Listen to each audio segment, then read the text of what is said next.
ஜெபம் பண்ணுவோம். நாம் ஜெபிக்கலாம். மகா பரிசுத்தமும் கிருபையும் அன்பும் இரக்கம் நிறைந்த நல்ல ஆண்டவரே, அருமையான நாளின் காலை வேளையில உங்களுடைய பரிசுத்த பிரசன்னத்திலே நாங்கள் கூடி வர தேவரீர் பாராட்டின கிருபைகளுக்காக ஆண்டவரே நாங்கள் உம்மை துதிக்கிறோம், ஸ்தோத்திரிக்கிறோம். உங்களுடைய வார்த்தைகளை தியானிக்கும்படியாக, உங்களுடைய மன்னாவை பிசிக்கும்படியாக, தேவ சமூகத்திலே காத்திருக்கும்படியாக வந்து அமர்ந்திருக்கிற நம்முடைய பிள்ளைகள் எல்லாரையும் தேவ கிருபையினாலும், தேவ ஒத்தாசையினாலும், தேவ ஆசீர்வாதத்தினாலும் நிரப்பி ஆசீர்வதிக்க வேண்டும் என்று நாங்கள் உம்மை நோக்கி பார்க்கிறோம். அடியனை மறைத்துமை வெளிப்படுத்தும் இந்த நாளிலே தியானிக்கவிருக்கிற வசனங்களை ஆண்டவரே எங்களுடைய ஆவிக்குரிய உன்னதமான வாழ்க்கைக்கு ஏற்றதாய் அமையத்தக்கதான கிருபைகளை தந்து நீர் பார்த்து வழிநடத்த வேண்டும் என்று நாங்கள் உம்மை நோக்கி பார்க்கிறோம். எங்களை தாழ்த்தி ஒப்புக் கொடுக்கிறோம். நீர் பேசும், நாங்கள் கேட்க உதவி செய்யும். இயேசு கிறிஸ்துவின் என்ப நாமத்தில் ஜெபிக்கிறோம் ஜீவனுள்ள நல்ல பிதாவே, ஆமென். ஆண்டவரும் இரட்சகருமாய் இருக்கிற இயேசு கிறிஸ்துவின் நாமத்தினாலே உங்கள் யாவரையும் அன்போடு கூட நான் வாழ்த்துகிறேன். உங்கள் யாவரையும் இந்த ஜூம் மீட்டிங்கிலே சந்திப்பதிலே மிகவும் மகிழ்ச்சி அடைகின்றேன். நெகேமியா புத்தகத்தை நாம் யோசிக்கும் போது, வாசிக்கும் போது, நெகேமியாவினுடைய திட்டமான காரியங்களை அதிலே நாம் பார்க்கின்றோம்.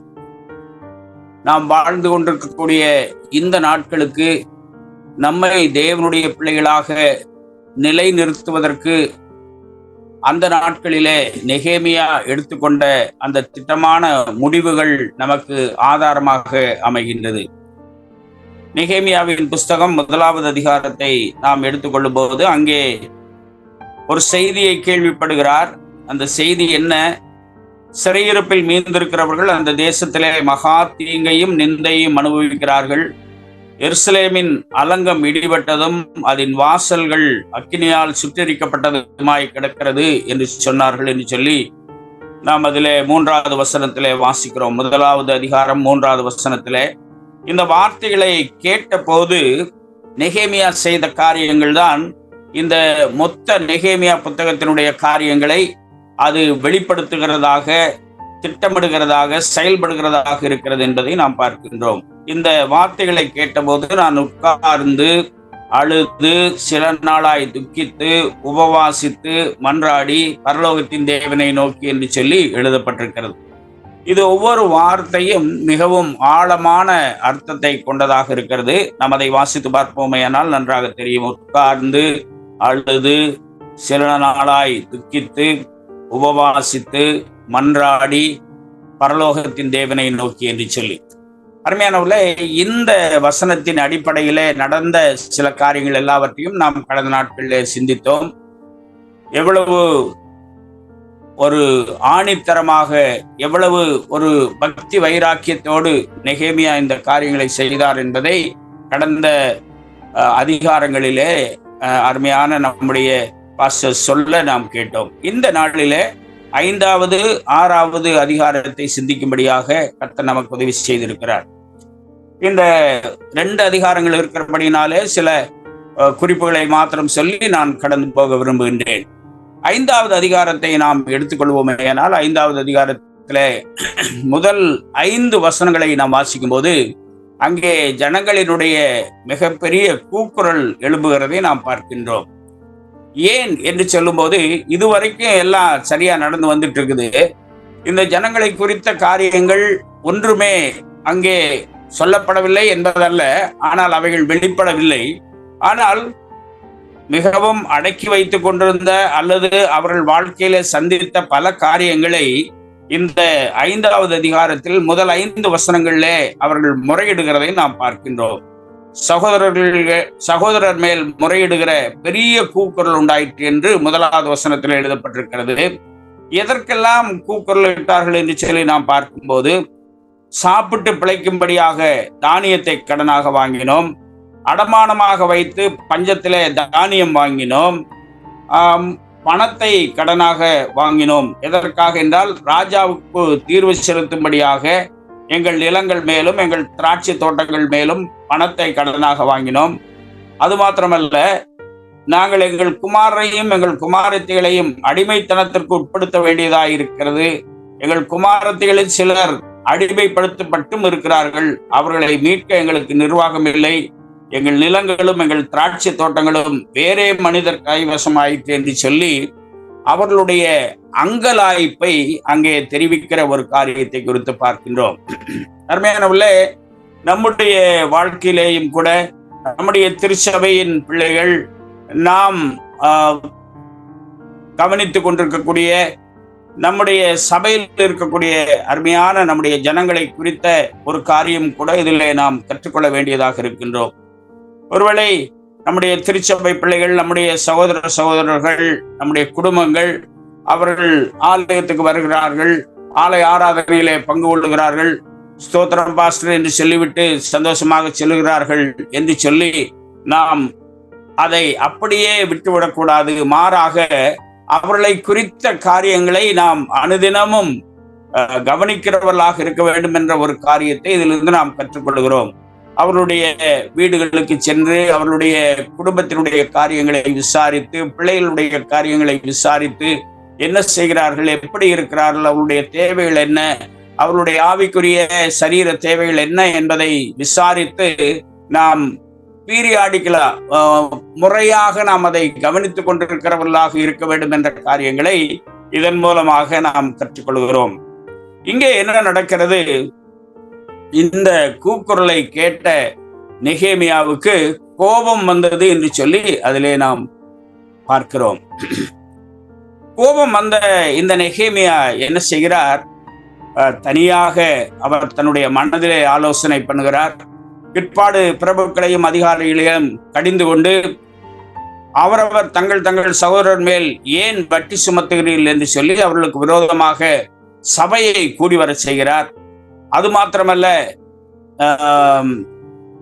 நாங்கள் எங்களுடைய சகோதரரை எங்களுடைய சக்திக்கு தக்கதாக மீட்டு கொண்டிருக்கையில் நீங்கள் திரும்ப ஏன் உங்கள் சகோதரரை விற்கலாமா என்று சொல்லி சில கேள்விகளையும் கூட கேட்கிறதை பார்க்கிறோம். இதையெல்லாம் கேட்கும்போது அவர்கள் மௌனமாயிருக்கிறார்கள்.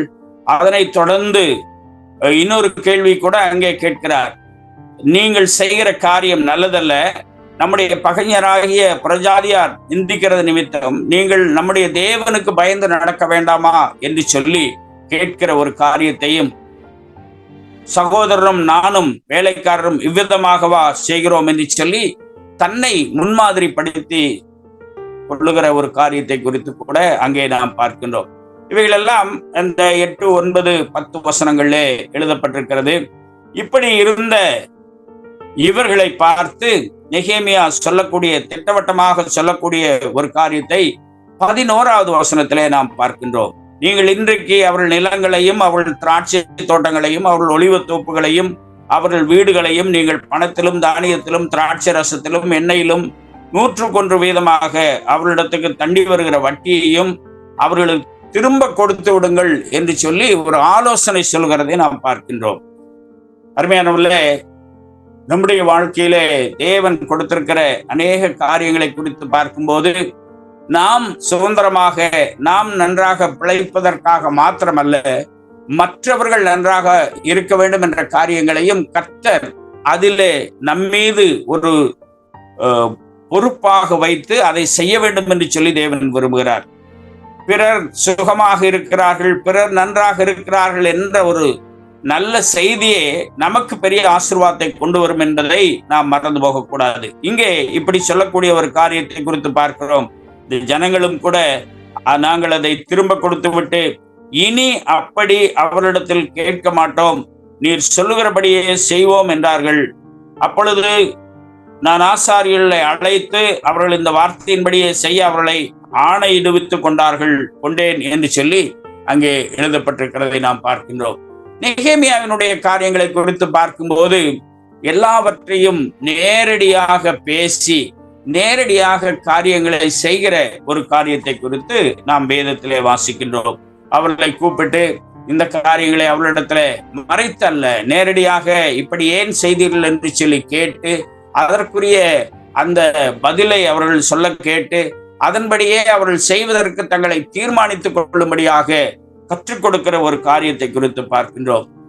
திருச்சபையினுடைய வாழ்க்கையில, நம்முடைய அருமையான ஐக்கியத்தினுடைய வாழ்க்கையில, நம்முடைய சபை கூடி வருதலுடைய காரியங்கள்ல, குடும்பங்களுடைய காரியங்கள்ல ஒரு சிறிய குறை உண்டானால், சிறிய காரியங்கள் உண்டானால் அதை குறித்து நாம் விசாரித்து அவர்களுக்கு அந்த காரியங்களை விளக்கி சொல்லுவோமேயானால், அவர்கள் புரிந்து கொள்ளும்படியாக காரியங்களை சரிப்படுத்துவதற்கான முயற்சிகளை நாம் செய்வோமேயானால், அவர்கள் அதில் விடுபட்டு சுதந்திரமாக சந்தோஷமாக விடுதலை வாழ்க்கை வாழுவதற்கு அதற்கு உதவியாக இருக்கும்.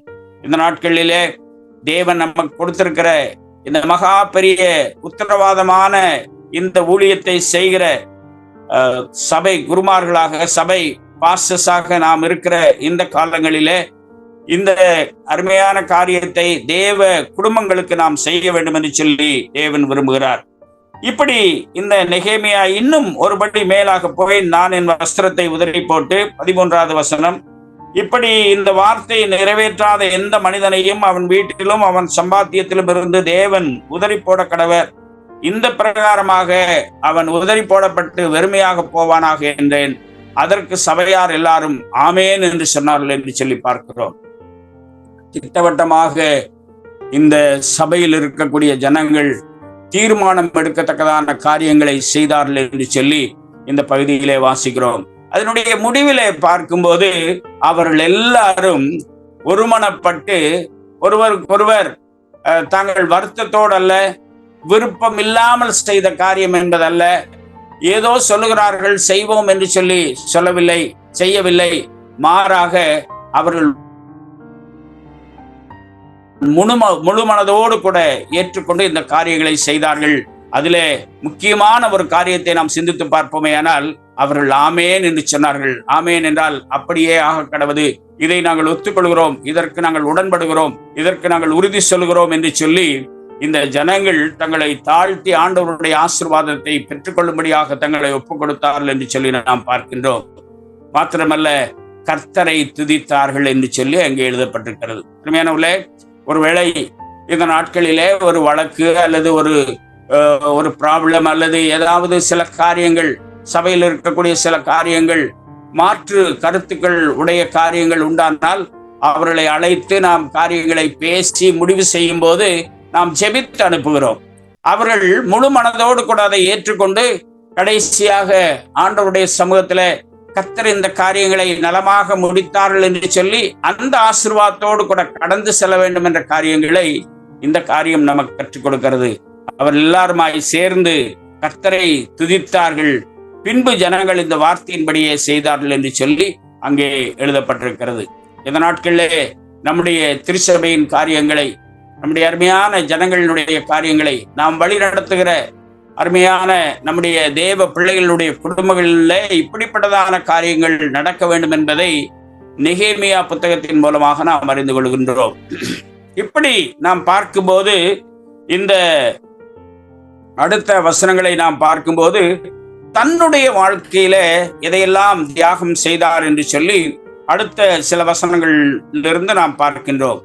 அவருடைய 32ஆம் வருஷம் வரைக்கும் இருந்த 12 வருஷ காலமாய் நானும் என் சகோதரரும் அதிபதிகள் வாங்குகிற படியை வாங்கி சாப்பிடவில்லை. அதே மாதிரி அடுத்தது, எனக்கு முன்னிருந்த அதிபதிகள் ஜனங்களுக்கு பாரமாயிருந்து அவர்கள் கையில அப்பமும் திராட்சை ரசம் வாங்கினதும் அல்லாமல் 40 சேக்கல் வெள்ளியும் வாங்கி வந்தார்கள். அவர்கள் வேலைக்காரர் முதலாய் ஜனங்கள் அதிகாரம் செலுத்தினார்கள். நானோ தேவனுக்கு பயந்ததினால் இப்படி செய்யவில்லை என்று சொல்லி தன்னை முன்னிறுத்தி தான் ஒரு முன்மாதிரியான வாழ்க்கை வாழ்ந்த அந்த காரியத்தை சொல்லி ஆண்டவருக்கு மகிமை சேர்க்கிற ஒரு காரியத்தையும், இந்த அருமையான ஜனங்களுக்கு நல்ல காரியங்களை கற்றுக் கொடுக்கிற காரியத்தை குறித்து பார்க்கிறோம். திருச்சபையின் தலைவராக, திருச்சபையின் போதகராக, திருச்சபையை நடத்துகிறவராக இருக்கிற நம்முடைய வாழ்க்கையில இப்படி தைரியமாய் நம்முடைய திருச்சபைக்கு முன்பதாக நாம் சொல்லி அவர்களை நேர் வழியிலே நடத்தும்படியாக, ஆவிக்குரிய வழியிலே நடத்தும்படியாக இந்த பகுதியிலிருந்து நாம் கற்றுக்கொள்கிறோம். நானோ தேவனுக்கு பயந்ததினால் இப்படி செய்யவில்லை என்று சொல்லக்கூடிய ஒரு காரியத்தை குறித்து பார்க்கிறோம். நம்முடைய அனுதின வாழ்க்கையில ஆவிக்குரிய காரியங்களிலே, உலக பிரகாரமான காரியங்களிலே நாம் எவ்வளவு உண்மையாக இருக்க வேண்டும் என்பதை குறித்து இந்த பகுதி நமக்கு கற்றுத்தருகிறதை நாம் பார்க்கின்றோம். அங்கே சொல்லப்பட்டிருக்கிறது, ஒரு வயலையாவது நாங்கள் கொள்ளவில்லை, அந்த அலங்கத்தின் வேலையிலே முயன்று நின்றேன், என் வேலைக்காரர் அனைவரும் கூட்டமாய் அந்த வேலைக்கு கூடி வந்தார்கள், யூதரும் மூப்பருமான 150 பேரும் எங்களை சுற்றிலும் இருக்கிற புறஜாதிகளிடத்திலிருந்து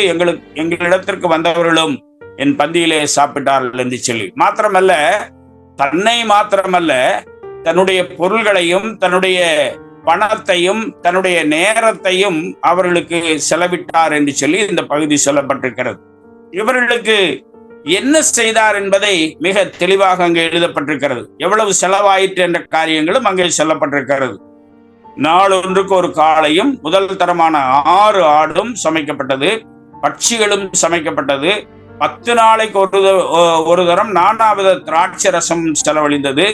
இப்படியெல்லாம் இருந்த போதும் இந்த ஜனங்கள் பட்ட பாடு கடினமாயிருந்தபடியால் அதிபதிகள் வாங்குகிற படியை நான் வாங்கவில்லை என்று சொல்லி அங்கே எழுதுகிறார். நிறைய சிரமப்படுகிறார், நிறைய செலவழிக்கிறார், நிறைய காரியங்களை செய்கிறார். இவர் சலித்து போகவில்லை.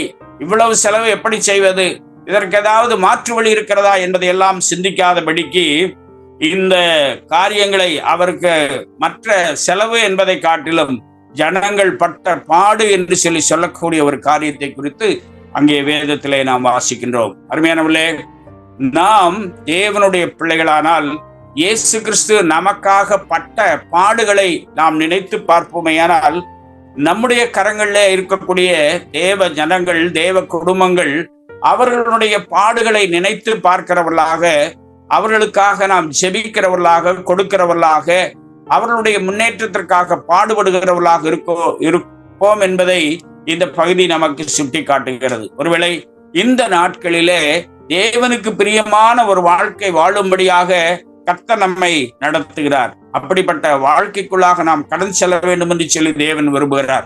அதற்கான பங்கை தேவன் நமக்கு தருவார் என்பதிலே எந்த விதமான சந்தேகம் இல்லை.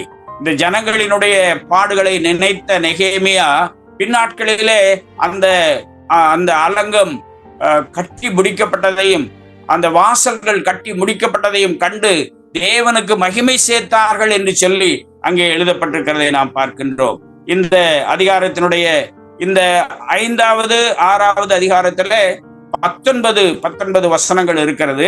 இந்த 19வது வசனத்துல நெகேமியாவின் ஜெபம் இருக்கிறது. என் தேவனே, நான் இந்த ஜனத்துக்காக செய்த எல்லாவற்றின்படியும் எனக்கு நன்மையுண்டாக என்னை நினைத்தருளும் என்று. அருமையான தேவனுடைய பிள்ளைகளே, இந்த நாளிலே ஒவ்வொரு நாளும், ஒவ்வொரு நேரமும், ஒவ்வொரு மணித்துளியும், ஒவ்வொரு சமயமும் நாம் செய்ய வேண்டிய ஒரு ஜெபத்தை இங்கே இந்த நெகேமியாவின் மூலமாக நாம் கற்றுக்கொள்கிறோம். என்ன ஜெபம்? இந்த ஜனத்துக்காக செய்த எல்லாவற்றின்படியும் எனக்கு நன்மை உண்டாக என்னை நினைத்தருளும், என்னை நினைத்தருளும் என்று சொல்லக்கூடிய ஒரு காரியத்தை குறித்து பார்க்கிறோம். அந்த சிலுவையிலே இயேசு கிறிஸ்து அறையுண்ட போது, ஆண்டவரே உம்முடைய ராஜ்யத்திலே வரும்போது அடியேனை நினைத்தருளும் என்று சொல்லக்கூடிய அந்த ஒரு ஜெபம் எவ்வளவு வல்லமையுடையதாக இருந்ததோ, இங்கே அனுதினமும் நாம் ஜெபிக்கிற ஜெபம் இப்படியா இருக்க வேண்டும் என்று சொல்லி இந்த பகுதியின் மூலமாக நாம் கற்றுக்கொள்கிறோம். என்னை நினைத்தருளும், என்னை நினைத்தருளும். உள்ளத்தின் ஆழத்திலே இந்த ஒரு ஜெபத்தை நாம் செய்து கொண்டே இருக்க வேண்டும் என்று ஆண்டவர் நமக்கு கற்றுக் கொடுக்கிறார்.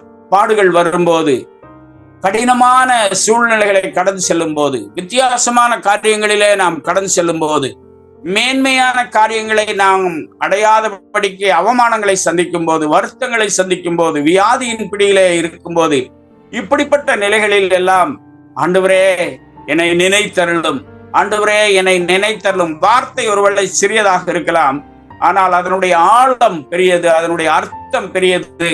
தேவன் அதை நினைத்தருளுவார் என்பதிலே எந்த விதமான சந்தேகம் இல்லை.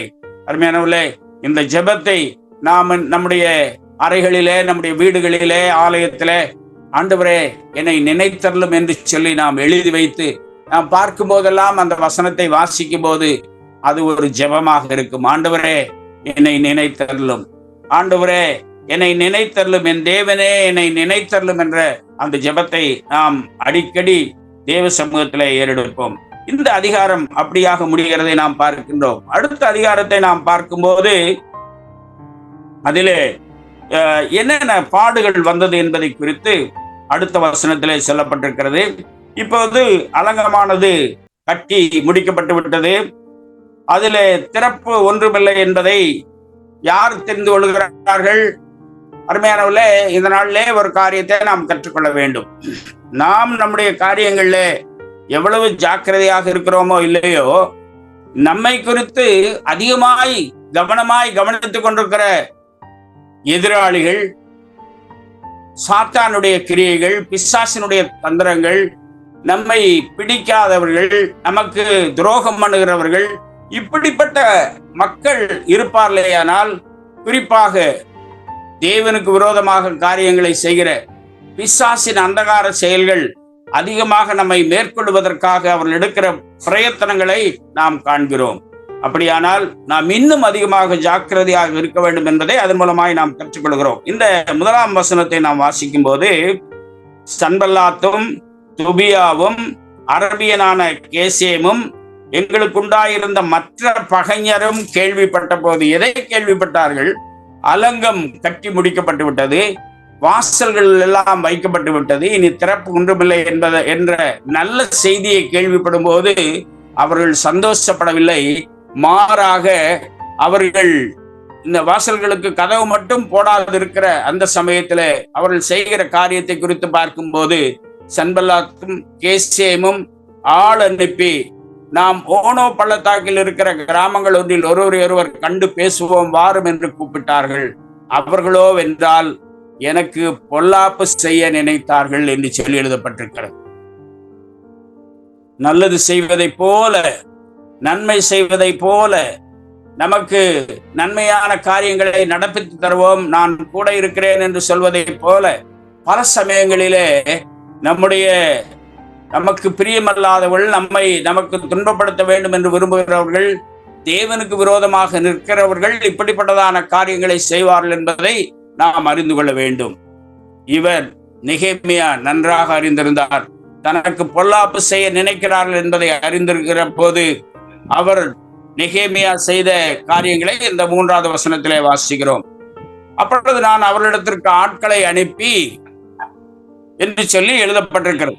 இந்த காரியங்களை நான் செய்ய முடியாது என்று சொல்லி மறுத்து சொல்லி அங்கே காரியங்களை பயமுறுத்தினார்கள், பொல்லாப்பான காரியங்களை செய்தார்கள்.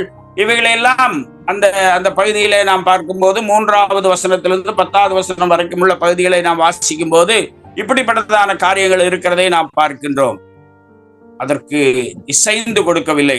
ஒரு காரியத்தை சொல்லுகிறேன், அந்த வேலையை விட்டு உங்களிடத்திற்கு வருகிறதுனால் அது மெனக்கட்டு போவானேன் என்று சொல்லி 4 முறை அல்ல 5 முறை திருப்பி அனுப்புகிறதை நாம் பார்க்கின்றோம்.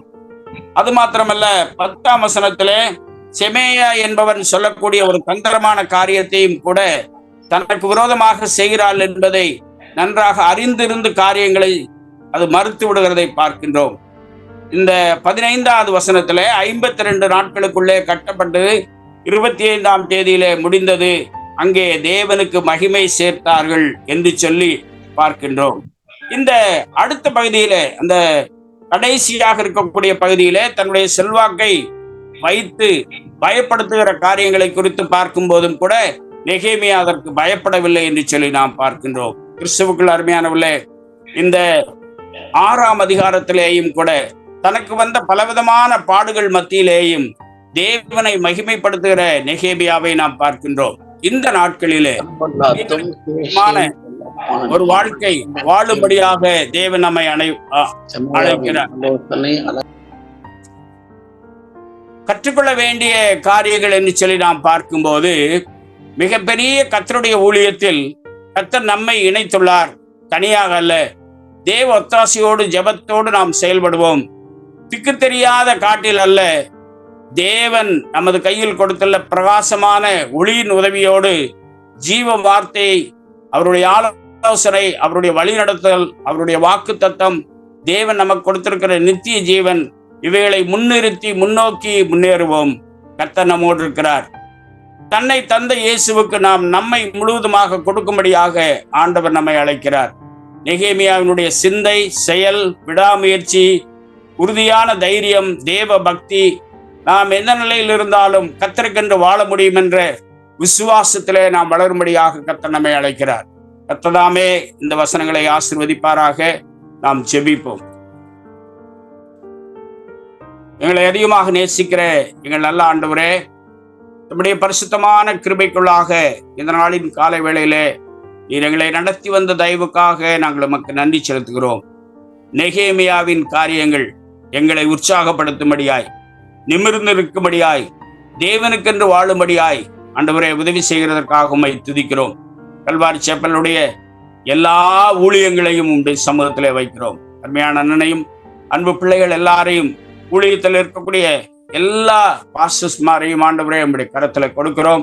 எல்லாரையும் தம்முடைய கிருபைக்குள்ளாக மறைத்து குடும்பங்களை தேவனுக்கு சாட்சியாக நிறுத்தி கர்த்தருடைய நாமத்திற்கு மகிமை சேர்க்கும்படியாய் ஒப்பு கொடுக்கிறோம். வருகிற மே மாதத்திலே நடக்கிற எல்லா ஊழியங்களையும் ஆண்டவரே நம்முடைய கரத்துல கொடுக்கிறோம். நாங்கள் இன்னும் கர்த்தருக்கென்று சாட்சியாக நிற்கும்படியாய் உயர்த்தி ஆசீர்வதியும். துதியை மகிமையாகவும் எடுத்துக்கொள்ளும். ஆண்டவரே, பிள்ளைகள் எழுதியிருக்கிற தேர்வுகளில் வருகிற ரிசல்ட்ஸ்க்காக நாங்கள் உங்களுடைய சமூகத்தில் வருகிறோம். நல்ல செய்திகளை கேட்க உதவி செய்யும். இயேசுவின் நாமத்தில் ஜெபிக்கிறோம் ஜீவனுள்ள நல்ல பிதாவே, ஆமேன்.